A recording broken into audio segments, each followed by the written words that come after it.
A lot of people think that blockchain is immediately associated with cryptocurrency, and it is. But cryptocurrency is just one application of blockchain. It is not possible to tamper with a blockchain transaction.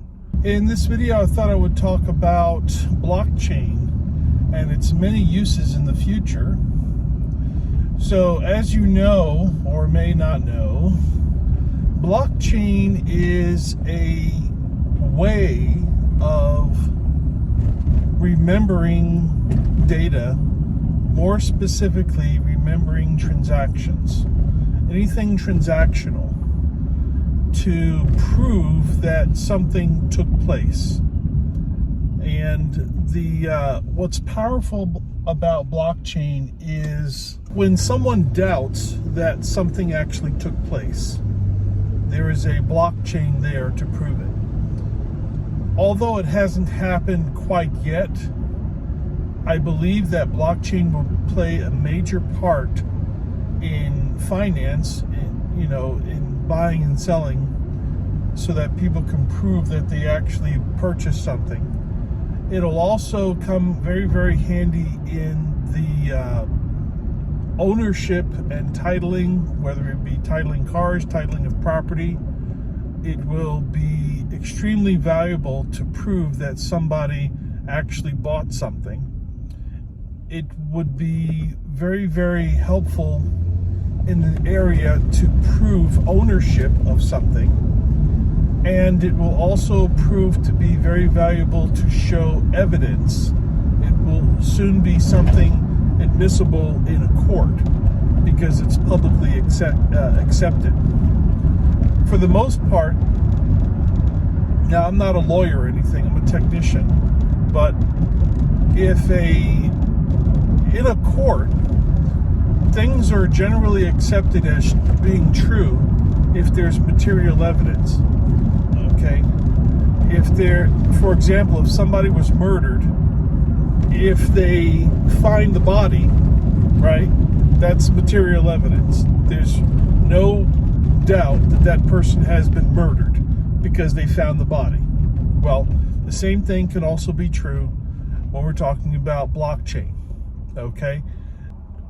It can't be something that is erased or even tampered with. It is not possible to tamper with a blockchain transaction or ledger. Once that ledger is in the blockchain, you can't really remove it. You can find ways to reverse it, but you're not really reversing. You're really just adding another transaction to counter-react the transaction that's already there.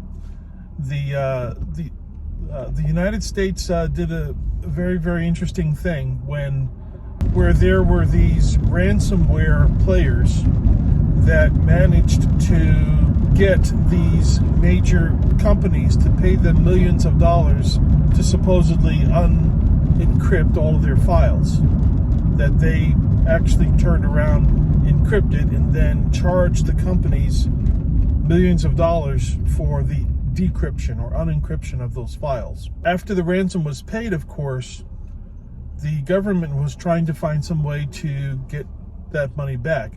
And they succeeded partially by locating the Bitcoin wallet or the blockchain wallet that was used to get the money. But when they did this, they did not actually delete the transaction or reverse the transaction. They added a transaction to counter-react the transaction that was made. So the evidence of that money being transferred and the ransom being paid to them still exists. That transaction is still on the blockchain. And the evidence of the United States getting that money back by adding a transaction, okay, taking the money out of the wallet that was there, is also still in the blockchain. So although some of the money was returned, those transactions are still there. They have not been deleted.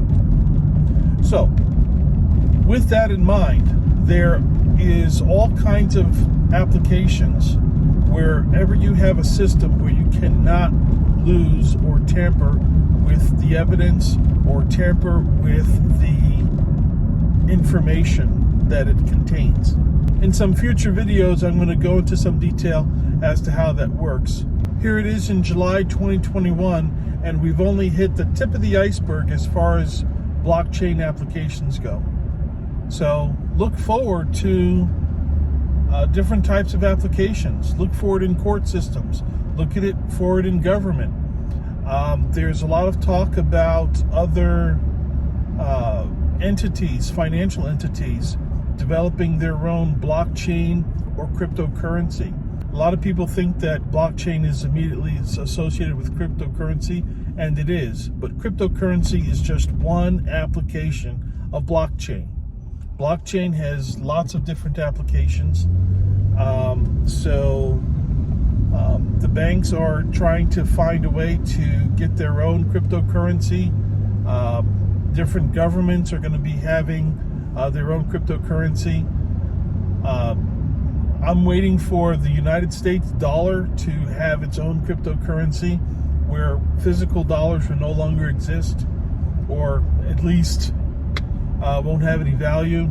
That day is coming, and it's very interesting how the whole finance thing and the whole world of verification will improve with blockchain. Be sure to watch the Computer Doctor Show on computerdoctorshow.com. Also listen to the Computer Doctor Show radio show that broadcasts live every Saturday. Thank you very much, and I'll see you in the next video.